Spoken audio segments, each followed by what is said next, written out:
అమ్మఒడి తల్లికి వందనం. అమ్మఒడికి జగన్మోహన్ రెడ్డి 13,000 వేశాడు, 15,000 అని చెప్పి మోసం చేశాడు. మేము వస్తే 15,000 ఇస్తాం, ఇంట్లో ఎంతమంది ఉంటే అంతమందికి ఇస్తాం అని కూటమి ప్రభుత్వం చెప్పింది. ఒక సంవత్సరం అన్నది తల్లికి వందనం గొడవే ఎత్తుకోలేదు. మరుసటి సంవత్సరం వచ్చింది, రెండో సంవత్సరం. వాళ్ళు కూడా కూటమి ప్రభుత్వం కూడా ఈ రోజున 13,000 వేస్తున్నారు. ఎవరికి 15,000 అన్నది పడినట్టు ఎవరన్నా చూపెడితే వాళ్ళకి నేను క్యాష్ ప్రైజ్ ఇస్తాను. 15,000 నాకు పడిందని ఎవరన్నా వచ్చి నాకు ప్రూఫ్ చూపిస్తే వాళ్ళకి క్యాష్ ప్రైజ్ ఇస్తాను, ఇంకో 15,000. అంటే వాళ్ళు చేసిందే మీరు చేస్తున్నారు. అంతేకాకుండా మీరు చేస్తున్నది ఏంటంటే చాలా రూల్స్ అండ్ రెగ్యులేషన్స్ పెట్టారు. ఇప్పటికీ 75%కి ఇంకా తల్లికి వందనం అన్నది పడలే. మీరు సూపర్ 6 అన్నారు. సూపర్ 6లో ఏదీ నెరవేర్చలేదు. ఫస్ట్ వాగ్దానం కూడా ఒకటి ఇది వేస్తున్నారు రెండో సంవత్సరంలో. ఇకపోతే ఇంకా 5 పథకాలు ఉన్నాయి. ఏంటి 5 పథకాలు? ఏంటి 5 పథకాలు అంటే నిరుద్యోగ భృతి. ప్రతి నిరుద్యోగికి 3,000 రూపాయలు ఇస్తామన్నారు. దాని పరిస్థితి ఎంతవరకు వచ్చింది? రెండవది రైతులకి భరోసా. రైతు భరోసా కింద 20,000 రూపాయలు ఇస్తా అన్నారు. మరి లాస్ట్ ఇయర్ సంవత్సరం బట్టి ఇవ్వలేదు. ఈ సంవత్సరం అన్న ఇస్తారా? ఎంతవరకు వచ్చింది?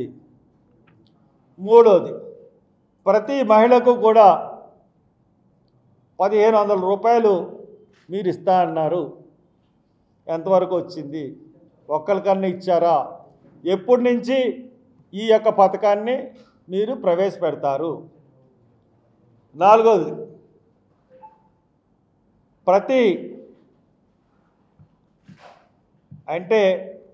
ప్రతి కార్డు ఉన్న వాళ్ళందరికీ కూడా 3 సిలిండర్లు ఇస్తా అన్నారు. 3 సిలిండర్లు ఇస్తారన్నా చెప్పి ఈ ఒక్క సంవత్సరంలో 1 సిలిండర్ ఇచ్చారు, కానీ ఇంకో రెండో సిలిండర్ ఇవ్వలేదు. ఎప్పుడు ఇస్తారు? సంవత్సరం అయిపోయింది. అంటే రెండో సంవత్సరం 5 సిలిండర్లు ఇస్తారా, లేకపోతే 3 ఇస్తారా? అసలు ఇస్తారా ఎవరా?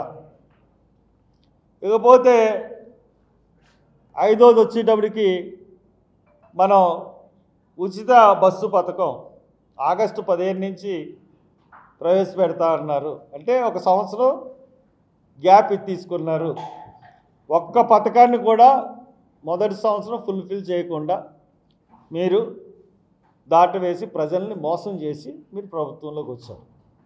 కాబట్టి మీరు ప్రభుత్వంలో మీరు నైతికంగా మీరు అనర్హులు. ప్రజల్ని పరిపాలించడానికి మీరు అనర్హులు.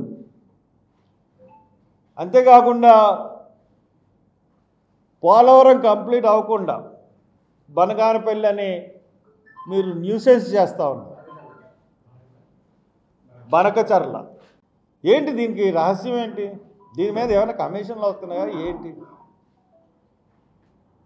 కాబట్టి ఈ విధానాలు ఏం కూడా మంచిగా లేవు. ప్రభుత్వం తమ విధానాలు మార్చుకోవాలి. రోడ్లన్నీ వేసామన్నారు. మొన్న కాకినాడలో ఒక యాక్సిడెంట్ మనం చూసాం. 2 ఫ్యామిలీలు పూర్తిగా చనిపోయారు. అక్కడ ఎలా ఉందంటే స్పీడ్గా వచ్చేస్తే ఆ బ్యాలెన్స్ ఆపుకోలేక డివైడర్ని కొట్టారు. అక్కడికి సడన్గా ఆడ కట్ అయిపోయింది. నేను వెళ్ళి చూశాను ఆ ప్రాంతాన్ని. ఈ సంవత్సరంలో రోడ్లన్నీ పూర్తి చేస్తూ ఉన్నారు. ఆ రోడ్డు కూడా ఇంకా ఈ రోజు కూడా పూర్తవుతుంది. నిన్న యోగా డే అని పెట్టారు. ఆర్ట్స్ కాలేజీ నుంచి వై జంక్షన్ సెంటర్ నుంచి లాలాజర్ వరకు ఒకవైపు మూస్తారు. సరే యోగా గురించి మూస్తారు, బాగానే ఉంది. రెండో వైపు వెహికల్స్ని వదిలేశారు. 2 కార్లు గుద్దుకున్నాయి రాత్రి. మేజర్ యాక్సిడెంట్ అయ్యింది. ఎవరు బాధ్యత వహిస్తారు? పోలీసులు కనీసం ట్రాఫిక్ పోలీసులన్నా పెట్టాలి కదా.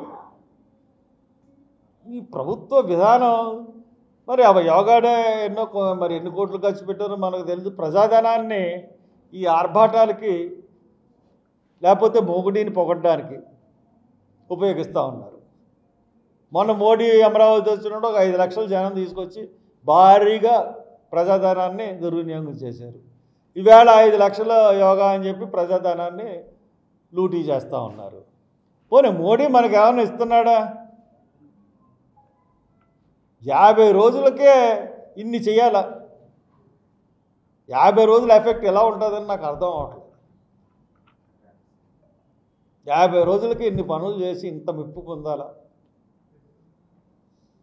అతనేమో మనకి ప్రత్యేక హోదా ఇవ్వడు, పోలవరంకి నిధులు ఇవ్వడు, రాజధానికి అరకొర నిధులు ఇస్తాడు, ఉట్టి చేతులతో వస్తాడు, వెళ్ళిపోతాడు. అతనికి మటుకు ముఖ్యమంత్రి ఉప ముఖ్యమంత్రి పోటీ పడిగి మరి భారతదేశాన్ని ప్రపంచంలోనే తలవంచుకునేలా చేశాడు మోడీ. జరుగుతున్న యుద్ధాన్ని అంతకుముందు వరకు పీఓకి మేమే స్వాధీనం చేసుకుంటాం అన్నాడు. జరుగుతున్న యుద్ధాన్ని అమెరికా ఒత్తిడితో ఆపేశాడు. కష్టపడి మొత్తం మీద పాకిస్తాన్ని అమెరికా ప్రెసిడెంట్ ఒప్పించి మొత్తం మీద మోడీ అమెరికా వల్ల కాదు పాకిస్తాన్ అడిగితే మటుకు యుద్ధాన్ని ఆపేస్తారా? ఇజ్రాయెల్ని అడుగుతున్నారు. ఇజ్రాయెల్ ఏమైనా యుద్ధాన్ని ఆపేస్తుందా? తమ లక్ష్యం ఏంటి? ఇరాన్ దగ్గర న్యూక్లియర్ బాంబ్స్ ఉండకూడదు, ఉంటే తమ దేశానికి ప్రమాదం కాబట్టి దాని అంతం చేసే వరకు యుద్ధం చేస్తానంటుంది. ఎక్కడా తగ్గట్లేదు. అటువంటి స్పష్టమైన విధానంతో ప్రధానమంత్రి అన్న మనిషి ఉండాలి. అటువంటి ముఖ్యమైన ఉద్దేశం ఎక్కడ కనబడుతుంది? లొంగుబాటు ధోరణి. ఇంతకుముందు అలీనా ఉద్యమం చేసింది ఇండియా. అలీనా ఉద్యమంలో నాయకత్వం వహించి ప్రపంచ దేశాలు, మూడో తరం దేశాలన్నిటికీ నాయకత్వం వహించి న్యాయం గురించి పోరాటం చేసింది. ప్రపంచ దేశాల్లో న్యాయం గురించి అర్జెంటుగా మాట్లాడితే G7 సమ్మిట్కి వెళ్తారు. G7లో మనం మెంబరం కానే కాదు, మనం ఒక ఇన్వైటీగా మనం వెళ్ళి దాంట్లో పార్టిసిపేట్ చేయాల్సిన అవసరం ఉంది. మనం ఏం సాధించుకుంటున్నాం G7 ద్వారా? మీ గొప్పతనం తప్పితే ఇంకేం లేదు. సరే, ఇదొక సబ్జెక్టు. ఇంకో సబ్జెక్టు కుబేరా సినిమా చూస్తుంటారు కదా, చూడలేదా? అంటే కుబేరా ఎందుకు చెప్తున్నాను, నేను కూడా చూడలేదు, కానీ సబ్జెక్ట్ తెలిసిన తర్వాత నాకు సరదా మాట్లాడాలనిపించింది. మొన్న ఒక దొంగతనం జరిగింది. ఎక్కడంటే రాయలసీమలో, కర్నూలులోనే ఎక్కడ పెట్రోల్ బంక్కి ఒక 25 అడుగుల దూరంలో, 50 అడుగుల దూరంలో వాడు అద్దెకి తీసుకున్నాడు. ఒక పోర్ష్ అద్దెకి తీసి సొరంగం తవ్వేశాడు. మొత్తం మట్టి అంతా బయటికి చేరేసాడు, సొరంగం చేసేసి అప్పుడు వెళ్ళి ఆ సొరంగం ద్వారా పెట్రోలు పంపులో ఈ యొక్క ఇవి ఉంటాయి, ట్యాంకులు ఉంటాయి. ఆ ట్యాంకులు 2, 3, 4 ఉంటాయి పెట్రోల్ బంక్ యొక్క సామర్థ్యం పెట్టి. దానికి కన్నం వేసి మోటార్ ఎట్టాడు. అంతా భూమిలోనే జరిగింది. వేసి లాగెత్తున్నాడు పెట్రోల్. ఇక్కడ మనోడికి డబ్బాలు నిండిపోతున్నాయి, పెద్ద పెద్ద డ్రమ్ములు తీసుకెళ్ళి బయట అమ్మేస్తున్నాడు, డబ్బులు వచ్చేస్తున్నాయి. ఇది చాలా కాలం నుంచి చేస్తూ ఉంటుంటే ఈ పెట్రోల్ బంకులకు అనుమానం వచ్చింది. మనం ఇంత పెట్రోల్ అమ్ముతున్నాము, మనకు డబ్బులు రావట్లేదు ఏంటరా, ఏంటి ఇది పరిస్థితి అని చెప్పి వాళ్ళు చెక్ చేసుకున్నారు. చేసుకుంటే అర్థమైంది ఎవడో లాగేస్తున్నాడు మన పెట్రోల్ అని. మొత్తం మీద అని పట్టుకున్నారు. ఆయన్ని మోకాళ్ళ మీద కూర్చోబెట్టి 4 తన్ని మోకాళ్ళ మీద కూర్చోబెట్టి ఆడి ఫోటో రిలీజ్ చేశారు. ఆడిని ఏమంటామండి మనం? ఏమంటాం? దొంగనే అంటాం, లేకపోతే చాలా పెద్ద అయినా అని అంటాం? చెప్పండి సార్, దొంగే కదా. మరి నేను అడుగుతున్నాను, భూమి మీద చేశాడు ఈయన, భూమికి అడుగులో. మరి సముద్రంలో కన్న వేసినోడిని ఏమన్నా? సేమ్ టైప్ దొంగతనం మన కేజీ బేసిన్లో జరిగింది. సేమ్ టైప్ దొంగతనం మన కేజీ బేసిన్లో జరిగింది. సముద్రం అడుగున ఓఎన్జీసీ బావుల నుంచి రిలయన్స్ వాళ్ళు కన్నం వేసి 19,000 కోట్ల రూపాయల గ్యాస్ పట్టుకెళ్ళారు. వాళ్ళు ఇన్వెస్టిగేషన్ చేశారు, దొరికినాయి, అన్నీ ఉన్నాయి. మరి వాళ్ళు ఇన్వెస్టిగేషన్ చేశారు.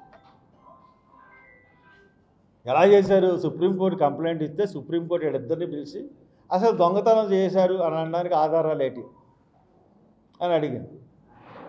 మీరు ఎవరికైనా అప్పచెప్పండి ఏదన్నా కంపెనీకి అంటే, ఒక కంపెనీని సుప్రీంకోర్టు సెలెక్ట్ చేసి రిగ్ బ్లోయర్ అండ్ మెక్నాటమ్ అని చెప్పేసి కెనడియన్ కంపెనీకి అప్పచెప్పి దొంగతనం జరిగిందా లేదో, దొంగతనం జరిగితే అంత జరిగింది.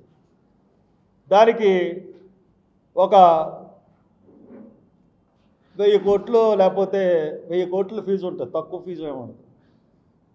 మీరు ఒక 500 కోట్లు, మీరు ఒక 500 కోట్లు ఇవ్వండి రిగ్ బ్లోయర్ అండ్ మెక్నాటమ్ కంపెనీకి అని చెప్పి వీళ్ళిద్దరితో డబ్బులు ఇప్పించి వాళ్ళని ఇన్వెస్టిగేషన్ చేయమని. వాళ్ళు వచ్చారు, కేజీ బేసిన్కి ఇన్వెస్ట్ చేశారు, మొత్తం అన్ని పరిశీలించారు. ఇప్పుడు ఖచ్చితంగా దొంగతనం జరిగింది. 19,000 కోట్లు కిమ్మత్తు చేసే గ్యాసు, ఓఎన్జీ గ్యాసు రిలయన్స్ పట్టుకుపోయింది, నిజమే. వెంటనే ఏం చేసింది గవర్నమెంట్? శిక్ష వేసేయాలి కదా. శిక్ష వేయకుండా కమిషన్ వేసింది.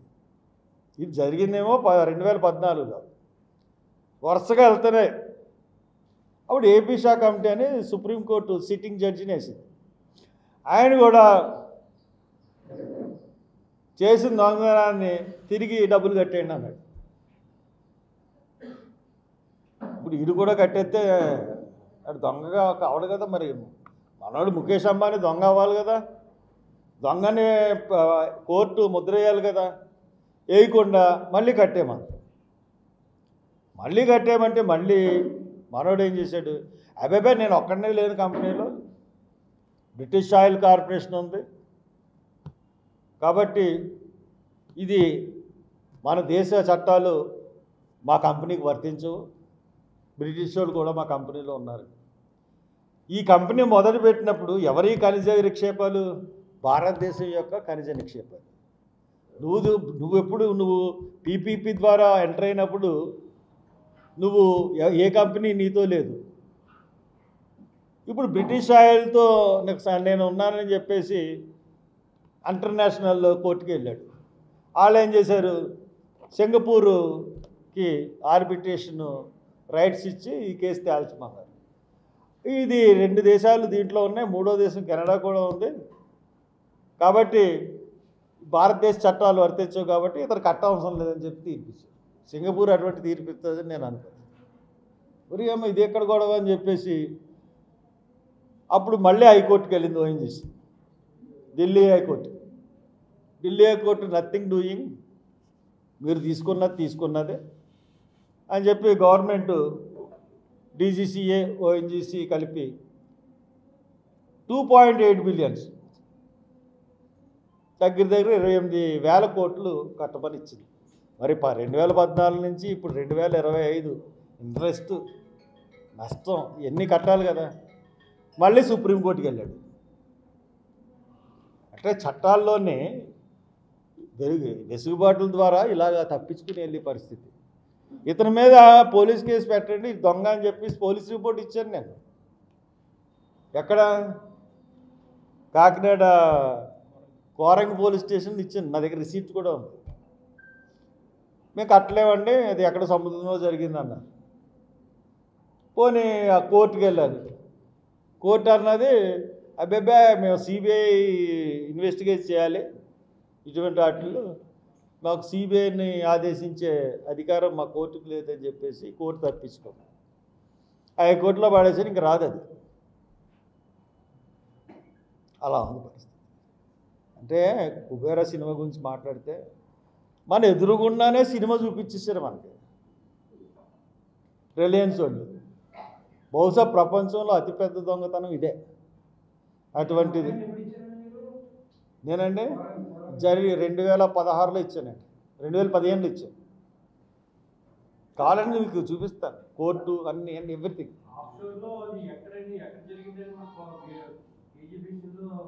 కేజీ బేసిన్లో సముద్రపు అడుగున కొన్ని బావులు ఉంటాయండి.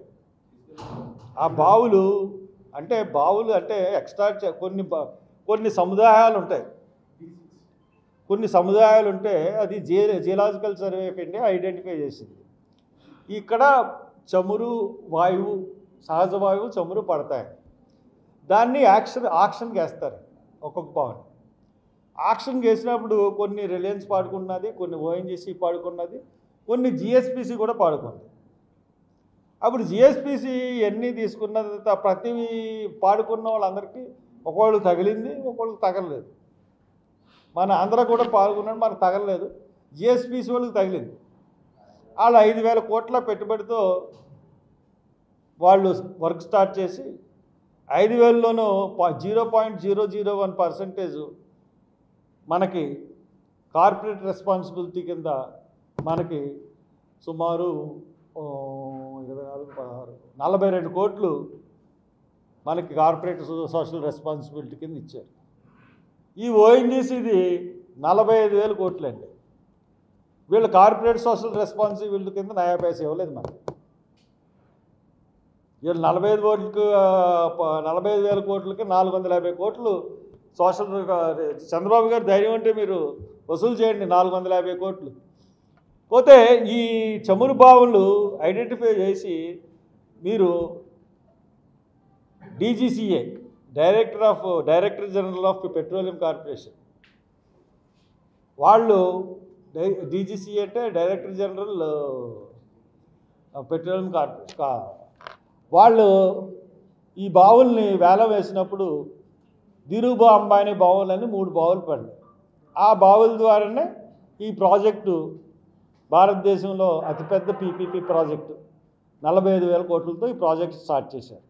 ఈ ప్రాజెక్టు ఉద్దేశం ఎలా ఉంటుందంటే 45,000 కోట్లు విత్ ఇంట్రెస్ట్ వాళ్ళు తీసేసుకున్న తర్వాత రిలయన్స్ వాళ్ళు ప్రాజెక్టు గవర్నమెంట్కి అప్పచెప్పారు. వీళ్ళు ఆ అడుగుకెళ్ళి టెక్నాలజీ ఓఎన్జీసీ దగ్గర లేదు. ఎందుకంటే అక్కడ 1.5 కిలోమీటర్స్ లోనికి వెళ్ళాలండి సముద్రంలో. అక్కడికి వెళ్ళాలంటే రోబోట్స్ తప్పే ఇంకోటి ఏమీ వెళ్ళలేవు. ఆ రోబోట్స్ మట్టుకే వెళ్తాయి. ఆ రోబోట్స్ ద్వారా వీళ్ళు మెల్లిగా రిలయన్స్ బావుల నుంచి ఓఎన్జీసీ బావుల్లోకి పంపించి అక్కడి నుంచి మార్గం ఏర్పరిచి, ఇప్పుడు కింద మనోడు తవ్వేసి ఎలా చేసాడో అలాగే ఏర్పరిచి పెట్రోల్ లాగేసింది. దానికి మొత్తం 19,000 కోట్లు. రష్యా నుంచి కానీ ఇరాన్ నుంచి కానీ కొంటే రూపాయల్లో ఇస్తాం, కానీ రిలయన్స్ డాలర్లో ఇవ్వం. అవును. అయినా కానీ ఇప్పుడు అదంతా కూడా గవర్నమెంట్ ఆఫ్ ఇండియాకి వెళ్తుంది. మనకి అన్యాయం ఎక్కడ, మన ఆంధ్రప్రదేశ్కి ఎలా అన్యాయం జరుగుతుందంటే, ఈ ఫస్ట్ నుంచే రిలయన్స్ ఏం చేశాడంటే ఈ యొక్క గొట్టాలన్నీ గుజరాత్కి పట్టుకెళ్ళిపోయాడు.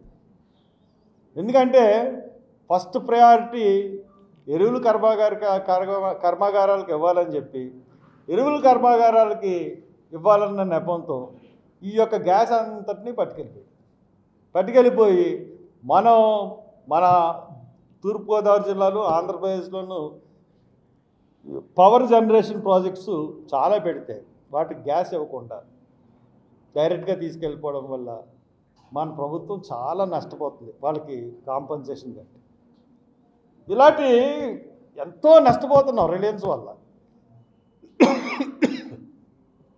అది జరిగింది రిలయన్స్ వల్ల. కాబట్టి ఆ రిలయన్స్ ఆయన ఇప్పుడు ప్రపంచంలో కోటీశ్వరుడు, మరి ఇండియాలోనే పెద్ద కోటీశ్వరుడు. దొంగని సుప్రీంకోర్టు చెప్పదు, ఏ కోర్టు చెప్పదు.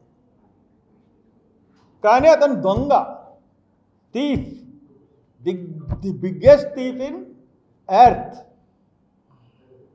19,000 కోట్లు గ్యాస్ దొంగతనం చేయడానికి మాట్లాడండి. ఇది పరిస్థితి. ఇండియా పాకిస్తాన్ తాజా అప్డేట్స్ కోసం డౌన్లోడ్ చేసుకోండి RTV లైవ్ యాప్.